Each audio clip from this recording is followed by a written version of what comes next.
On the morning of September 2nd, 1679, the residents of Tahng-shahn were going about the business of being 100,000 people in one of northern China's most important commercial cities. Markets were opening. Temples were receiving the early devout. The city walls that had defined Tahng-shahn's shape for generations were standing, as city walls do, as a statement that civilization had drawn a line here and intended to hold it. Then the North China Plain moved. The earthquake that followed magnitude 7.5, epicenter directly beneath the Hubei province city, that had the particular misfortune to be sitting above one of its pressure release points, did not discriminate between markets and temples and walls. It collapsed them, all of them. Buildings that had stood for decades or centuries folded into rubble in seconds, and the people who had been inside them were there when the roof came down. The ground split open in places, revealing underground water sources that had been sealed under stable earth until, abruptly, the earth was not stable. Landslides followed, floods followed. The earthquake was not content to simply destroy the city. It brought additional mechanisms of destruction to finish the work. This was 1679, and almost nobody outside of Hubei province wrote it down. Here is the question the story opens with.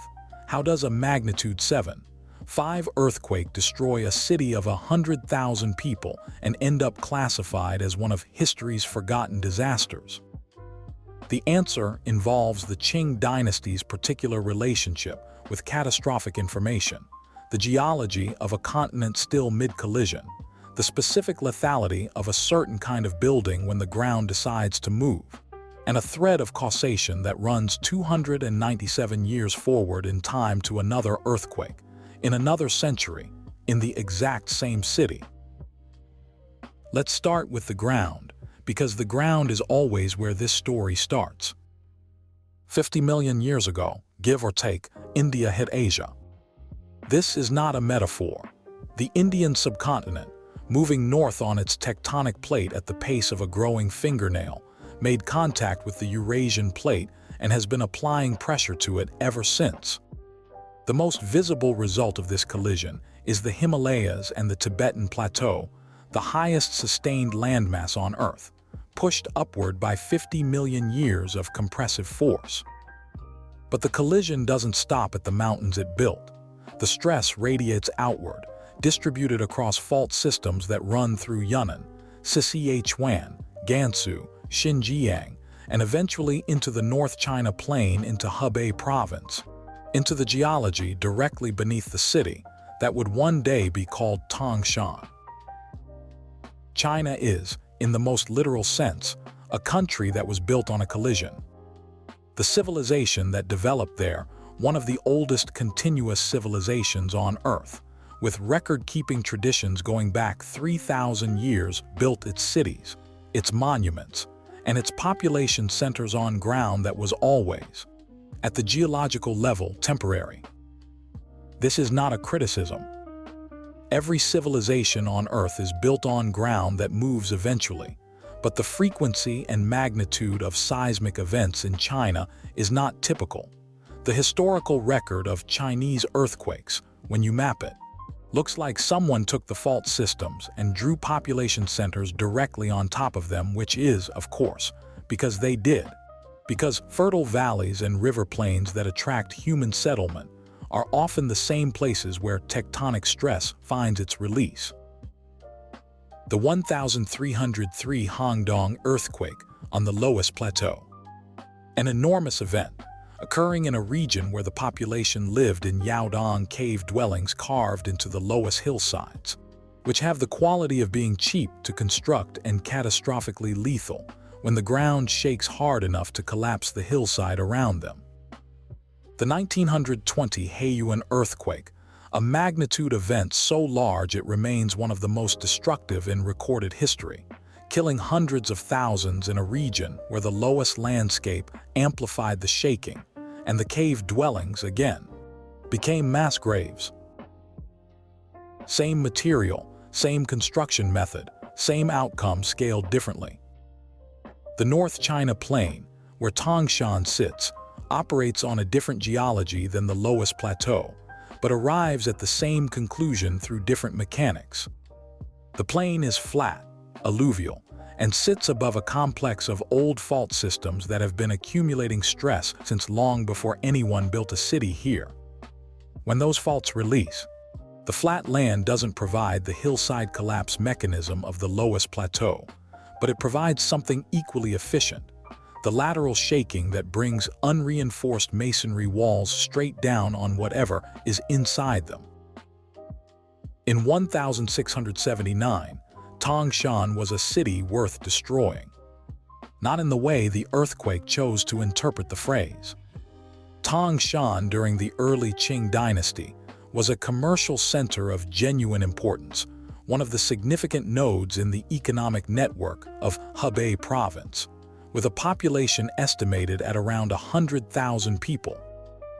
100,000 people means markets, temples, administrative buildings, residences stacked together in the dense urban pattern of Chinese cities of the period, and in that pattern, every structure sharing walls with its neighbors, every collapse potentially triggering adjacent collapses, every street a channel for falling debris. The buildings were built the way buildings in the region were built. Heavy tile roofs on masonry walls, the weight designed to resist wind and weather, not horizontal forces. When the earthquake's shear wave arrived, the lateral motion that is the primary killer in seismic events, those heavy roofs did not stay on their walls. The walls moved. The roofs did not move with them. The roofs came down. The people who survived the initial collapse emerged into a city that was no longer standing. The earthquake had also triggered landslides in the surrounding terrain and flooding water released from sources that the ground splitting had exposed, channels disrupted, drainage systems built over decades now irrelevant. The immediate disaster was followed by the secondary disaster, which is how large earthquakes work. The shaking is only the beginning. There are accounts fragmentary, filtered through folklore and the unreliable memory of oral transmission of what preceded the earthquake. Strange cloud formations in the days before. Animals behaving in ways that struck observers as wrong, dogs refusing to enter buildings, livestock restless and unwilling to settle. This is not, it turns out, superstition dressed up as observation. Animals respond to infrasound, to microtremors too small for human perception, to changes in ground electrical fields that precede seismic events. The population of Tahng-shahn was receiving warning signals from every mammal in their vicinity and had no institutional framework for interpreting those signals as a reason to leave the buildings. The Qing government, to its credit, responded. Relief teams were dispatched. Financial assistance was provided to the affected areas. The bureaucratic machinery of one of history's most sophisticated administrative empires engaged with the disaster at the level of disaster response. What it did not do, what it structurally could not do, given the architectural and engineering knowledge available in 1679, was address the reason the disaster had been so destructive. The buildings had killed people. The buildings were rebuilt the same way. There is a footnote here that is worth expanding, because it is one of the stranger details in an already strange story. The earthquake was studied, not just memorialized, but actively investigated by Chinese scientists of the period. Among them was Mei Wending, a mathematician and astronomer of considerable reputation in the early Qing intellectual world. That an earthquake in 1679 was being subjected to scientific examination rather than purely religious or cosmological interpretation says something real about the state of Chinese natural philosophy at the time. What Mei Wending and his contemporaries could not yet produce was a predictive framework, a way of understanding the earthquake's causes that would have allowed anyone to say, before September 2nd, that the ground was about to move. The earthquake's effects reached beyond Tahng-shahn. 100 kilometers away, in Beijing, the imperial capital, the center of Qing power, the shaking was felt, registered, and added to the general background noise of a civilization that had been feeling earthquakes for so long that the experience of being in a building while the ground shook was neither new nor necessarily alarming if the building held. The buildings in Beijing, designed with somewhat more imperial attention to durability, mostly held. The buildings in Tahng-shahn mostly did not. And then the Qing record largely moves on. This is the part that requires some explanation, because the instinct is to blame the dynasty for the poverty of the historical record. But the dynamic is more complicated than negligence. The Qing dynasty was 3 decades into its rule in 1679, still in the process of consolidating control over a territory of continental scale, still managing the enormous bureaucratic challenge of administering an empire, while simultaneously asserting the legitimacy of Manchu governance over a Han Chinese population. Catastrophes in this political context carried a specific weight. Natural disasters in the Confucian cosmological tradition were not politically neutral. They could be read as signs of heaven's displeasure with the ruling house, as evidence that the mandate of heaven was in question.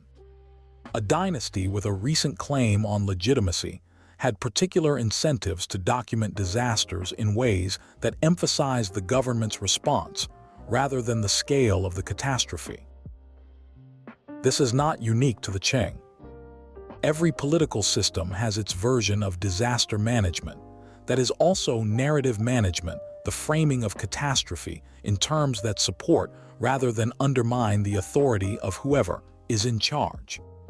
The Qing version of this meant that the 1679 Tahng-shahn earthquake entered the historical record as an event that had been responded to, managed, addressed, rather than as an event of particular scale and particular horror that revealed structural vulnerabilities in how Chinese cities were built. The earthquake became, in the classification of a later era, forgotten. Not forgotten in Tahng-shahn itself, where the memory of destruction has a way of persisting in the physical landscape, even when the written record is thin.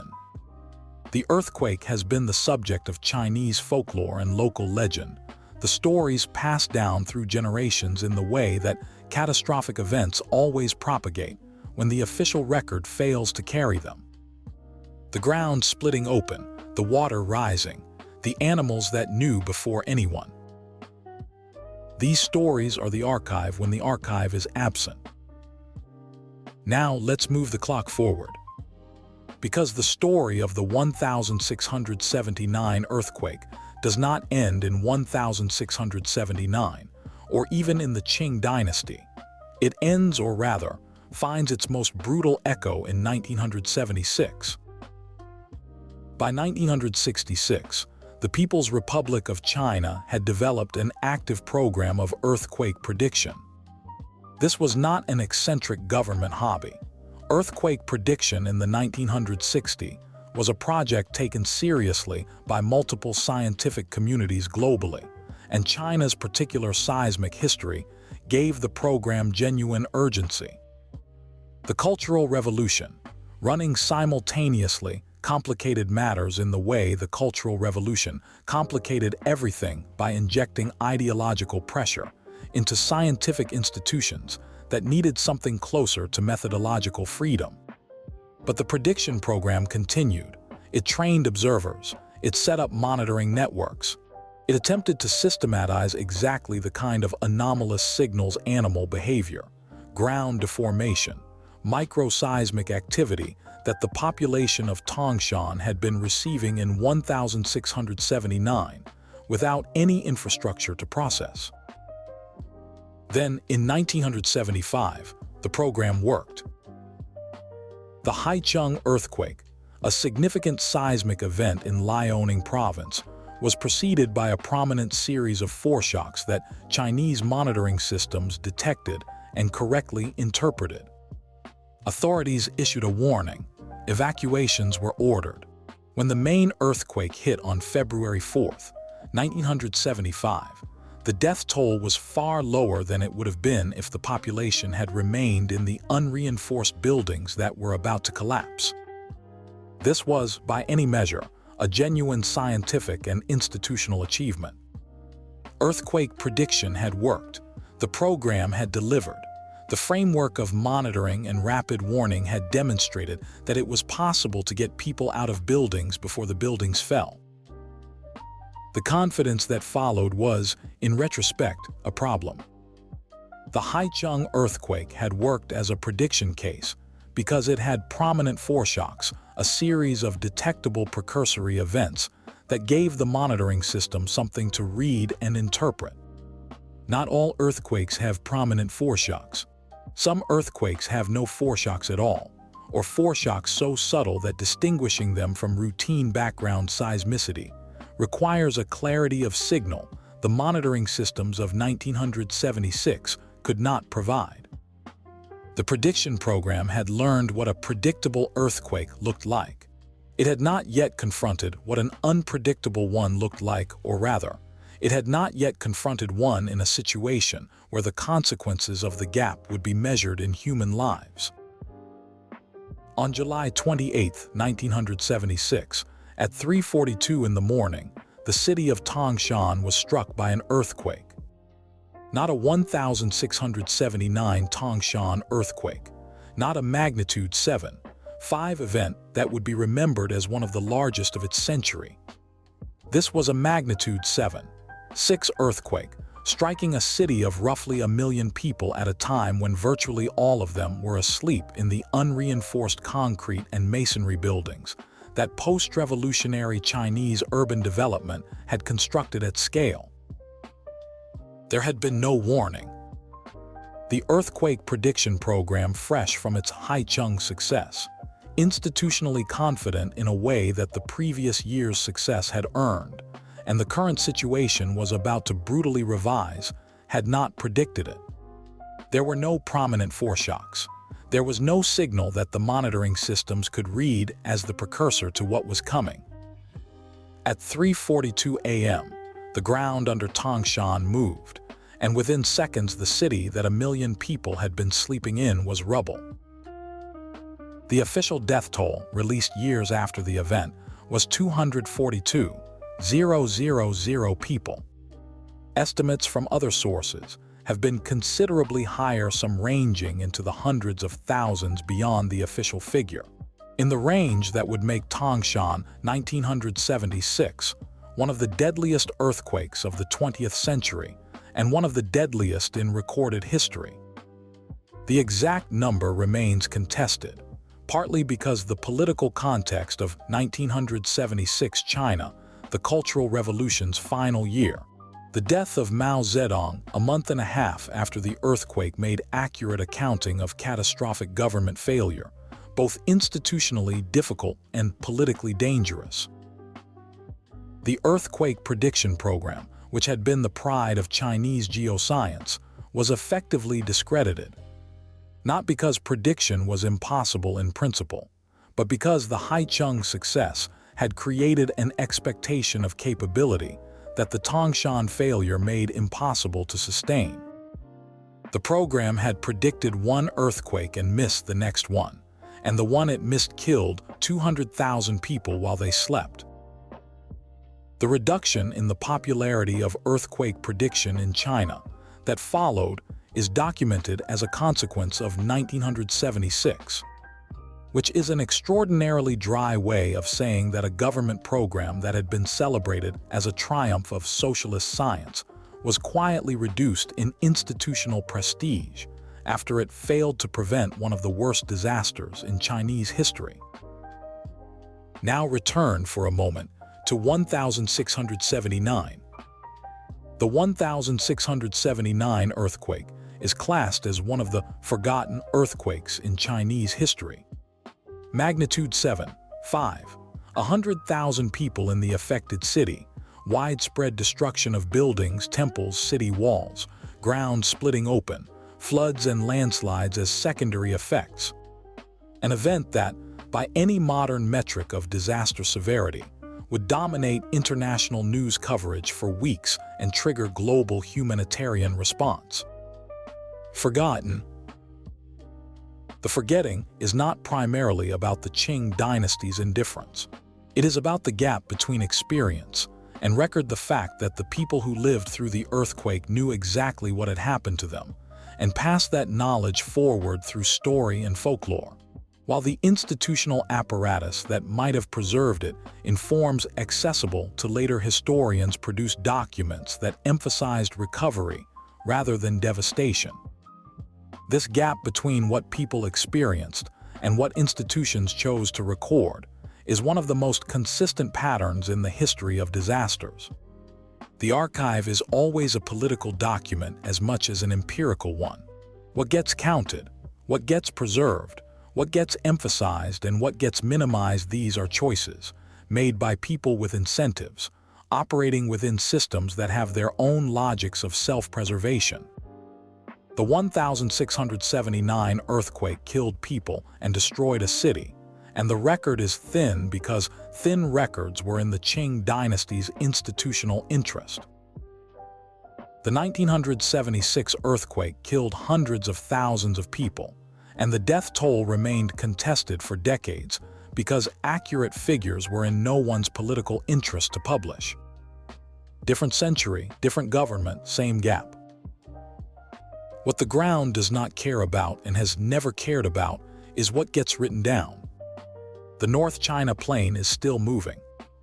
The Indian subcontinent is still pressing north against the Eurasian plate at the speed of a fingernail growing, generating stress that radiates outward through Tibet and Yunnan and Sichuan, and eventually into Hubei province, into the geology beneath the city that has twice been defined by its destruction. The animals in Tahng-shahn in 1679 were restless before the ground moved. The monitoring systems in 1976 found no signal before the ground moved. The outcome was the same both times. The ground moved and the buildings were not built for it. This is the macro-level lesson that 300 years of Tahng-shahn earthquakes are trying to teach, and which remains persistently difficult to act on at the scale required. Buildings are not neutral objects. They are policy decisions, expressed in concrete and masonry and tile, that determine what happens to the people inside them when the ground decides to move. A building constructed to earthquake-resistant standards is not earthquake-proof. No building is, but it is a building that gives its occupants seconds more, structural redundancy more, a fighting chance that the unreinforced equivalent does not provide. The 1679 Tahng-shahn earthquake did, according to the historical record, lead to changes in the city's architecture, with a focus on building more earthquake-resistant structures. 297 years later, when the 1976 earthquake hit, the city was again full of buildings that were not built for what happened to them. The lesson was learned in 1679. It was forgotten, along with most of the rest of the earthquake. The folklore persisted, though. The stories that couldn't be archived were passed down anyway, the way stories of catastrophe move through communities, as warnings, as explanations, as the cultural memory of what it felt like when the ground demonstrated that everything built on it was conditional. The strange clouds before the earthquake, the animals that knew, the water rising from ground that had split open.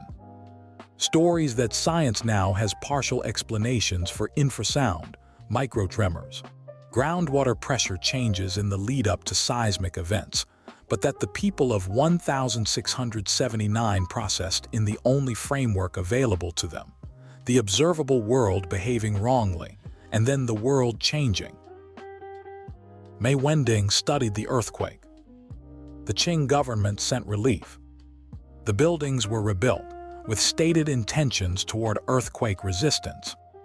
The earthquake's impact on the region's social and economic life was severe: families displaced, livelihoods destroyed, migration away from the affected areas, as people made the reasonable calculation that they would rather be somewhere else. And the ground waited.